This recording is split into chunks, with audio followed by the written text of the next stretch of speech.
everybody, it's Mark Ruggiero here, Clark Commando 1983, and as a follow-up to my video I did last night, which was my top 10 1975 through 85, it seemed to be really popular, even though I just did it a day ago. And so, like I said before, so I'm obviously doing a part two, because here it is.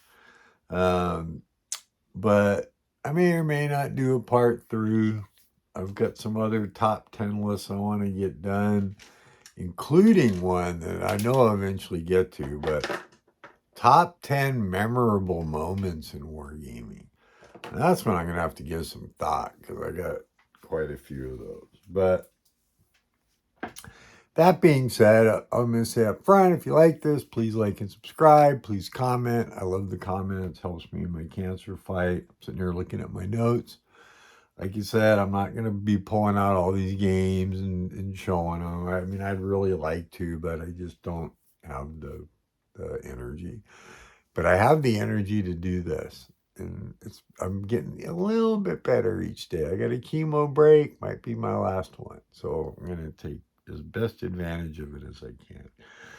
So the games are the things that I'm going to talk about. Please keep in mind, this is going to cover from 1985 or so to 1995-ish, okay?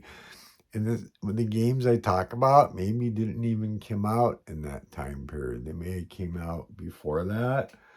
I mean, I'm looking here, and I don't think I have anything on here that came out after that time period, but it's possible. But I don't necessarily have all of these left in my collection, and I've got some. And I love doing this. This is so fun. It really is. And thank you for the comments and everything on the previous video. Means quite a bit to me. And it was real pleasant reading, and I hope if you haven't seen it, you'll go back and look at the playlist. So that being said, I'm going to cheat a little bit. Just like I think I might have done in the other video. Maybe I didn't. I'm looking at my notes. But I got to say, I mean, last video I talked about Squad Leader, and then I did mention the series. I'm just going to say, and keep in mind, these are not in any particular order. They're just my top 10, right? So, but I'm going to say, based on how much I've played it over the years and how much I've enjoyed it, I know in this time period, it came out in 86, I love the Advanced Squad Leader series.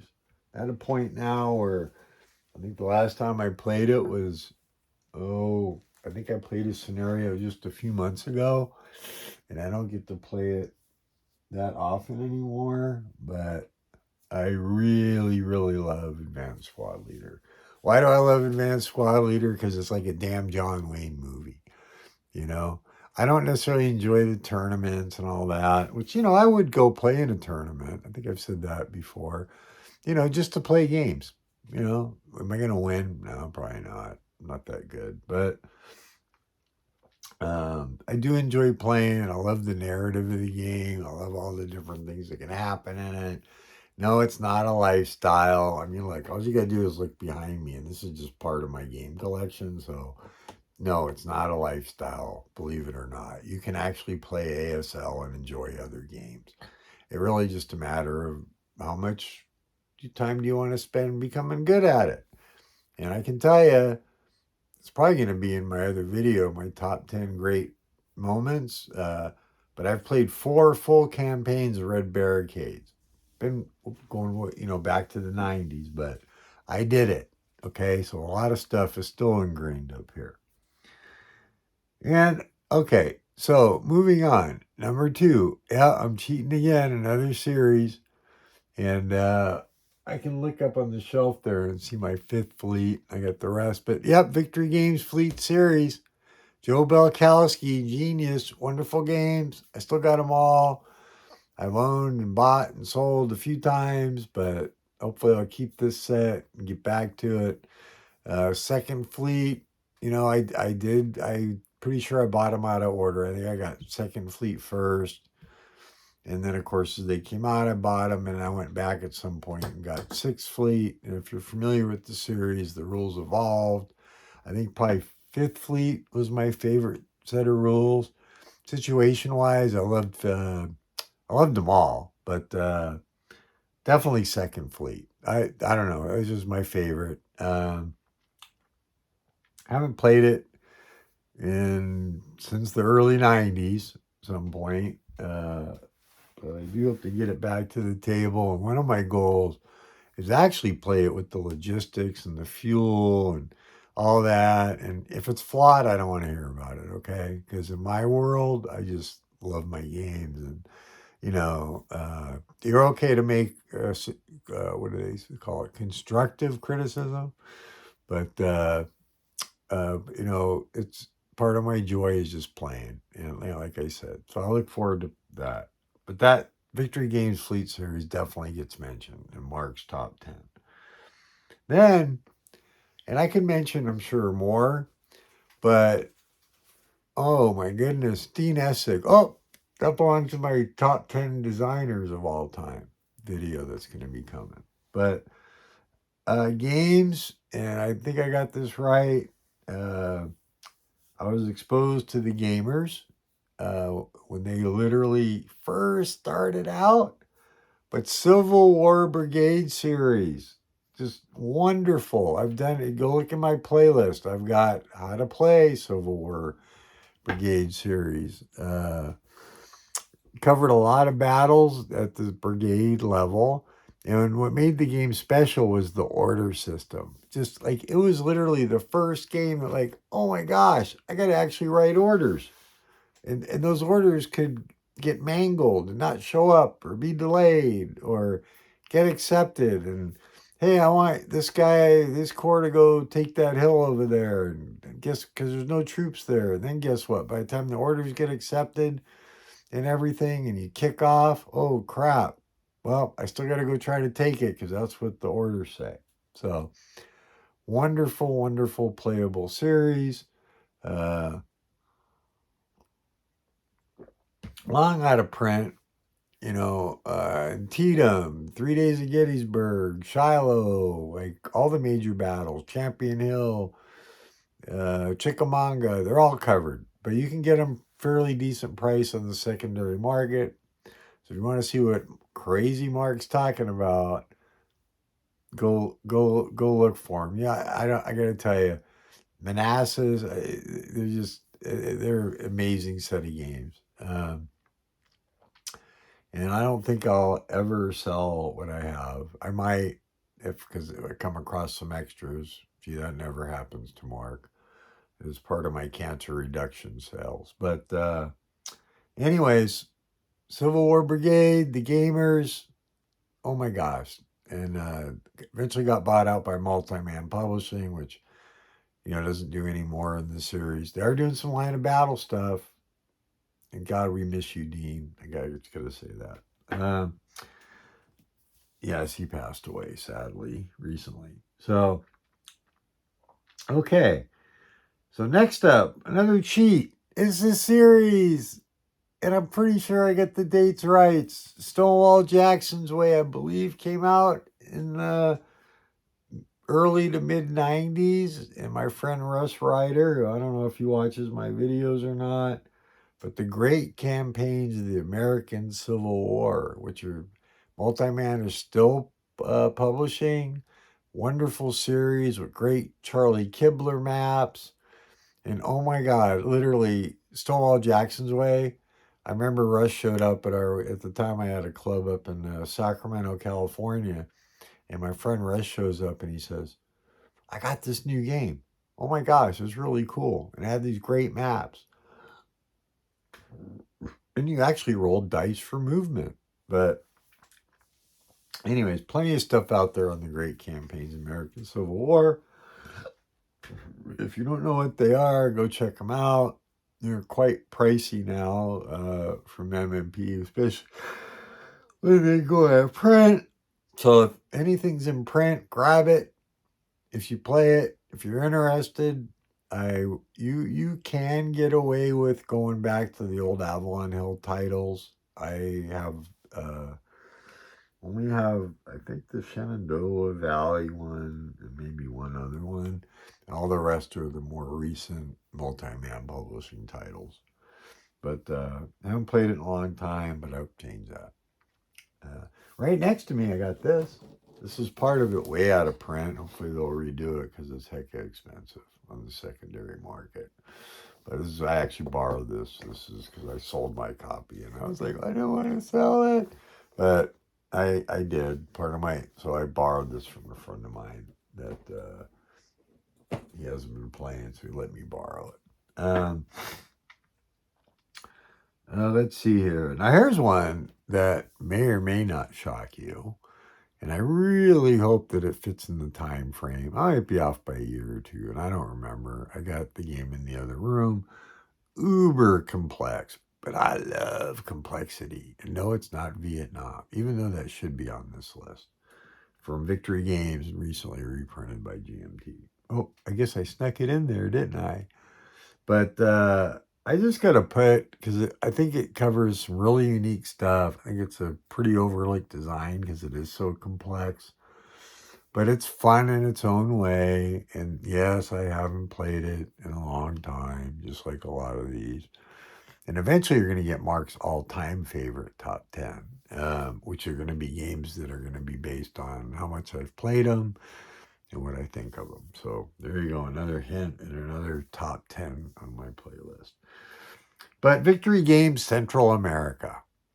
Hypothetical, guerrilla warfare, Central America, set in, I believe it was set in the 80s, with possible, of course, it included possible Soviet interventions and all kinds of really fun stuff and uber complex. Like, you know what? You're not into complex games, don't even bother. But you get on the secondary market relatively cheap, I think. And I only played it a couple times, but and I was looking at it a few months ago and reading up some Fire and Movement articles on it and things, and I is something that I hope that I get to play. It's on my long playlist before this fucking cancer kills me. Oh, pardon my French. Sorry, I do cuss once in a while on my videos. If I offend you, I'm sorry. But anyways, it's Mark Ruggiero, Clark Commando, 1983. I do what I do. Thank you. Um, then, oh my gosh, don't pass out, an SPI game.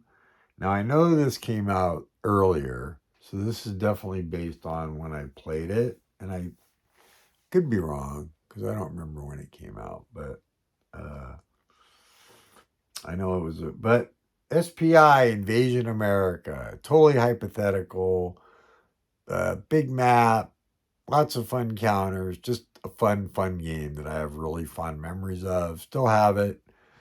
Would I play it again? Absolutely.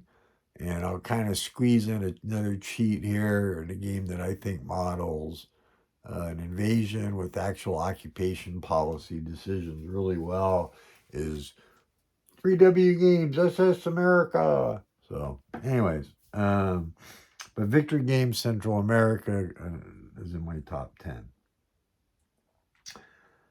Okay, this one is Battle Line and Avalon Hill. I want to say, I'm pretty sure I picked this up before 85 and played it before 85. But I'm going to cheat and squeeze it in here because I've played it quite a bit through all the years. But, and I put Battle Line because that's the first edition I bought. I think it's still a wonderful game. I don't think it gets played near enough because you kind of do need an opponent. It's kind of difficult to play solitaire. But you probably could figure out a way to do it. But Battle Line Flat Top, Carrier Battles, South Pacific, 42 to 43, or was it just 42? I know it covered Port Moresby, Guadalcanal. I actually got to play this about, I want to say like 10 years ago. I got to play it again. It'll never leave my collection. And I have a Battle Line version and the flat top version. by another great designer. I'm cheating on Craig Taylor. Okay, so I tried to, because I don't want to give away all of my favorite designers. But anyways, Flat Top. Now here's a game that I know came out before 85, but I had to put it in here because I did play it when I was in the military, which was 83 to 87. And I played it a few times, and people either hated it or they loved it. Compass recently redid it as, oh my God, I'm drawing a blank. Compass Games redid it as Entente and Empires, I think. Out of print, but you can get it. But Avalon Hill, Guns of August. Oh my God, Mark, that's World War One. It's boring. No, it was actually, I loved it, had a lot of fun with it. If you try to do what happened historically, yeah, it could get boring, but I always had fun with it. I thought it was a really interesting, good game that studied a lot the strategic aspects of switching stuff between fronts and trying different ways to get a different outcome for World War One. Your mileage might vary. I really enjoyed it, so it's in my top 10.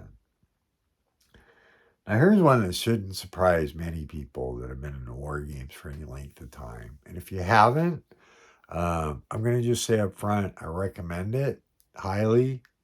And I also recommend Mark Simonich's GMT, which I know is outside of the time frame of this U.S. Civil War. But you guessed it, Victory Games Civil War. What a classic game. Me and my friend Russ played this to death. Got reaction movement, just oh my God, it just checks all the boxes.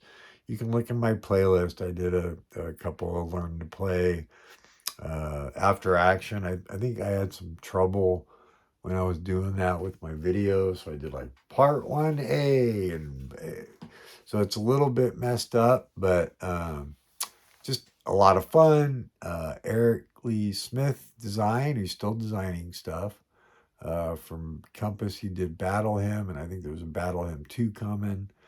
And I believe he's got a couple other games, I'm sure. But hey, Victory Games Civil War, rock on. Oh my God, this video is lasting longer than my last one. So last but not least, like I said, these don't go in any particular order. But I love GMT games. Okay. Flaws and all, yeah, no games company is perfect. And I'll just say it, if you stuck with me this long, you're going to hear it. Like, you know what? Come on. Games weren't perfect back in the 60s either. So get over it. Luckily we do have the internet, and it's lucky in some ways. We get errata real quick and get questions answered. But GMT games, man, wow. I think it was 1990. They released 3 games. And if I have the year wrong, but you know what these 3 games are. And in my top 10 is Air Bridge to Victory. Okay. I will mention Silver Bayonet and Operation Shoestring. 3 wonderful games that you can still get. I still think they're eminently playable. I think they're wonderful. And they were very innovative for the time, in my opinion. Yeah, it's all my opinion. Everybody's got opinions, right? But man, GMT Air Bridge of Victory, I played a ton of it. Get the errata, find a copy. It's hecka cheap. There's millions of copies floating around in shrink wrap for some reason still. It's still a valid game. I mean, it's fun. It's just a blast. So, and that's my criteria for this. I'm sharing these lists because it's my life, I don't know how much longer I got left with this pancreatic cancer, and I really want to share these top 10 lists. I got my Learn to Play coming. God, if I just can feel just a little bit better, and I'm so glad I got my chemo break because I'm starting to feel a little bit better. And just enough to actually get some energy to actually play something and get back to my Learn to Play. Thank you for joining me. We spent almost 20 minutes of your life with me if you watched the whole thing. I love you all. Hey, thanks a lot. Look for more of my top 10 type things. I got a little list here going, and I'm having a blast doing these. These are great. Will I do another by year like this? I don't know. I might do one more that takes me out, or I might do my top 10 all time, or my top 10 designers, Or, as got suggested to me by my buddy Scott Bell, what are my top 10 gaming memories, moments? And you all got them. I know you do, right? Those epic moments when something happened. And in this day, you remember it, whether it was 40 years ago, last year, last week, yesterday. Hey, you know what? And hey, if you're not that old, you're new to wargaming, welcome aboard. It's the greatest hobby ever. It really is. Love you all. Bye.